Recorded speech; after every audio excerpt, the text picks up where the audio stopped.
Let's kick things off with drug prices. They're too damn high. They're so expensive that rappers are balling out on a full prescription, okay? Singles are dropping like, I got a drop top Benz and a multiply Alexa Pro. Now, President Trump made big promises about lowering drug prices once he got into office, but all the haters said he was never actually going to get it done. Well, guess what, haters? His promises just got even bigger. We're going to get the drug prices down, not 30 or 40%, which would be great, not 50 or 60. No, we're going to get them down 1,000%, 600%, 500%, 1,500%. Numbers that are not even thought to be achievable. Yeah, I also thought it would not be achievable to lower drug prices 1,000%, because that's not how percentages work. Just so you understand, lowering drug prices 100% means it's free. Lowering it past that means they're gonna give you money.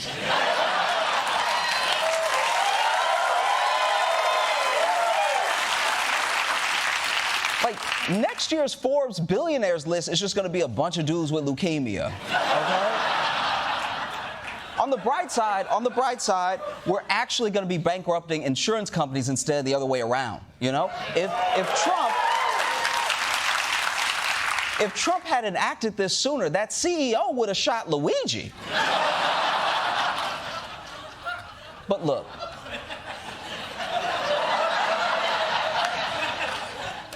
Trump actually does have a plan here. It's not to put a cap on the drug prices. That'd be too easy and simple. We're working very hard right now to get the other countries to lift up their prices a little bit and to get the drug companies to put it to them.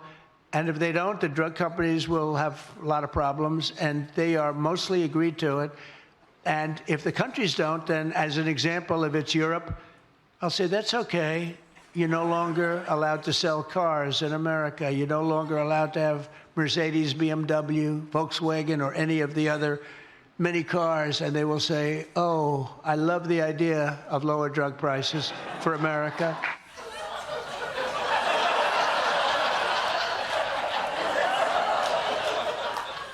So the plan, just so I have it right, is to lower drug prices here by forcing Europe to raise drug prices over there, or they can't sell us their cars, reducing our choices as consumers and making cars in general more expensive for everybody. And I know it's very confusing, but I've seen this before. This is crackhead logic, all right?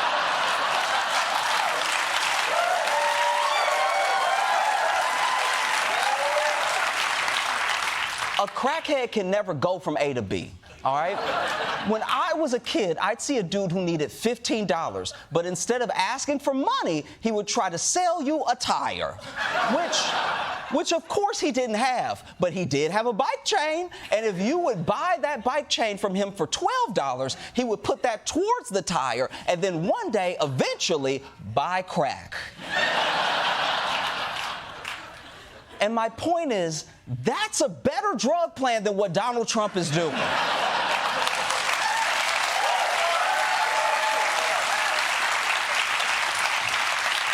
Look, but still, Donald Trump is promising to lower drug prices for America. That's the news for the day. And I'm sure no one is going to talk about anything else.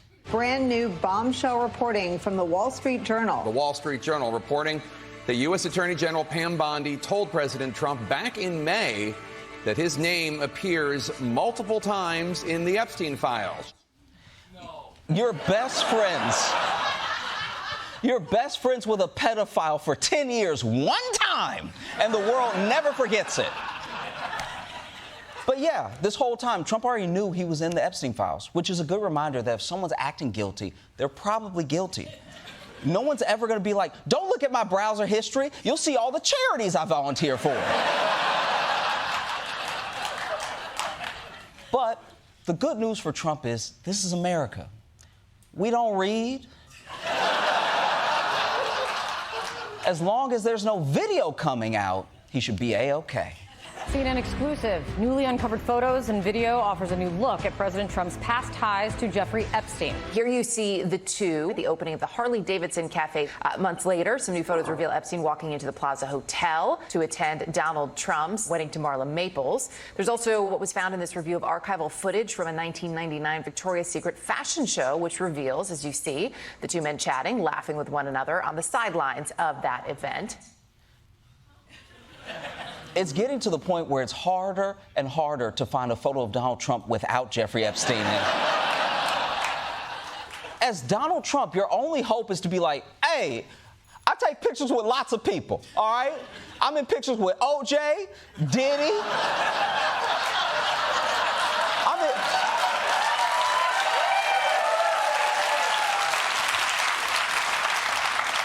I'm in pictures with Harvey Weinstein. That's not helping. I'm gonna stop.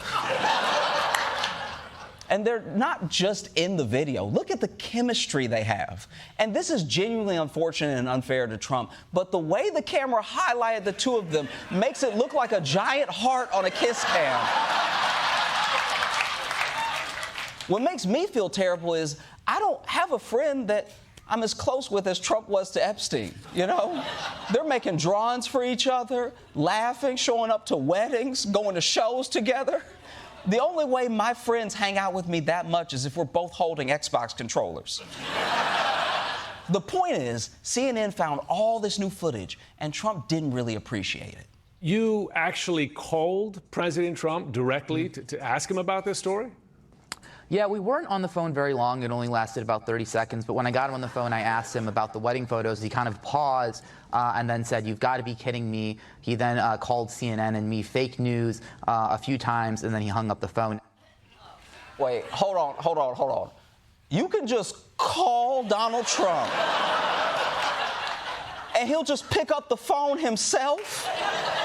A president shouldn't be that available, you know? This is like pushing the call button for the flight attendant and then the pilot comes out. Like, it's like, aren't you supposed to be busy? Like, if you're here, then who's in the cockpit? I think this just shows how lonely Trump is. He's answering the phone because he just wants someone to talk to. It's kind of sad. Because remember, his best friend died in prison back in 2019.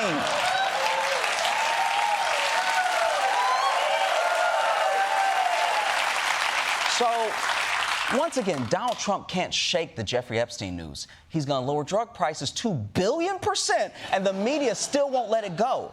But old buddy Donnie's got another card to play.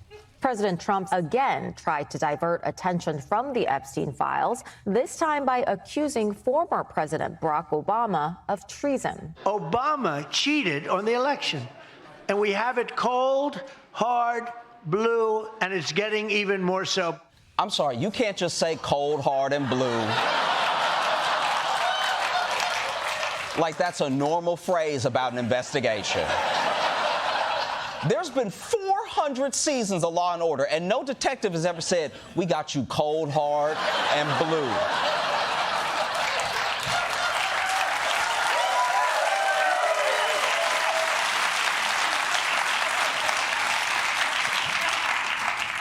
Dun dun.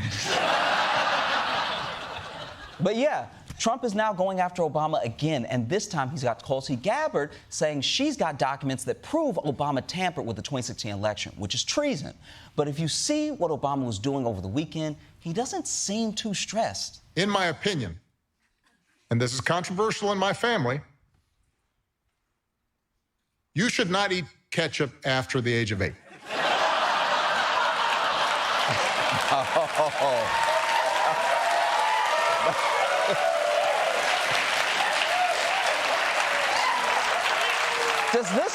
Does this man seem worried? You know, he's doing a podcast about ketchup.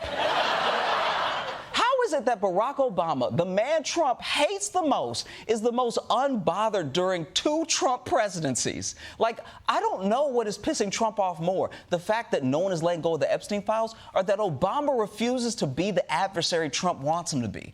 This would be like if you took the movie Lion King, and right after Scar took over Pride Rock, Simba sang Hakuna Matata for the last 43 minutes of the film. Also, what an insane take. You're not allowed to have ketchup after the age of 8? Like, 8 years old is too young for rules like that. Like, at 8, I'm still wetting the bed, but now I have to be an aioli man. For more, let's go live to Michael Kosta.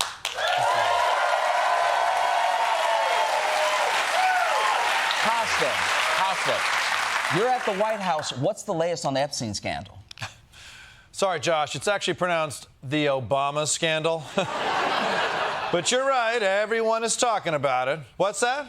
Oh, yeah, I'm just telling them about how everyone's talking about that Obama thing. See, Josh? Everyone's talking about that Obama thing, including that real guy over there. What's that? Oh, I'm just telling them about how you're a real guy over there. See? No one cares about Jeffrey Epilepsy or whatever.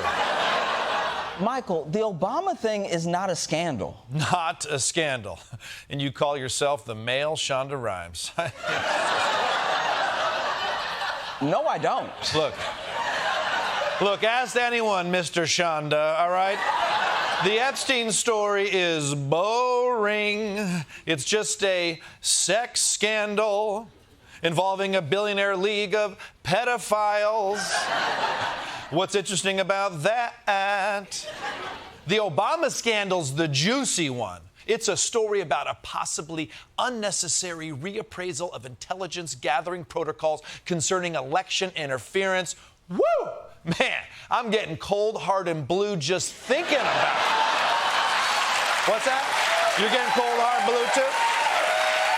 What about you, Josh? You blue? No, I'm not. I'm neither cold, hard, nor blue. Not even a little, because I'm a full Papa Smurf right now. Way more than if I found out some new boring detail about how Trump was on Epstein's plane so much he left a permanent ass cheek groove on the seat. Hold on, is that true? Like, can you confirm that ass cheek groove detail? The only thing I can confirm is how truly boring it is, all right? I was losing my blue, but you know what got my blue back? Was Tulsi Gabbard declassifying a draft of a 2017 report arguing for more context for election interference conclusions released by a previous 2016 report. Now that's hot right there. Not some newly discovered video from 2004 of Trump and Epstein slurping up some same strand of spaghetti till they touch lips. Oh, yeah. Oh, it's boring. I'm so bored. Oh, yeah. Wait, Trump and Epstein did that? Michael, that is the story. No one gives a shit about the Obama thing. Like, why are you pushing this so hard? Fine. You know what, Josh? You're right. All right, you're right. You happy now? There's no Obama scandal. Is that what you want me to say? That the Epstein scandal is way more exciting than the Obama scandal, which is boring and isn't even real? That there's no Obama scandal? And isn't that kind of a scandal? Why isn't there an Obama scandal? What is he hiding? Josh, we figured it out. You're a genius. You and me are blue as balls right now, Josh. Come on. We got it. No one's blue. Michael Kosta, everybody.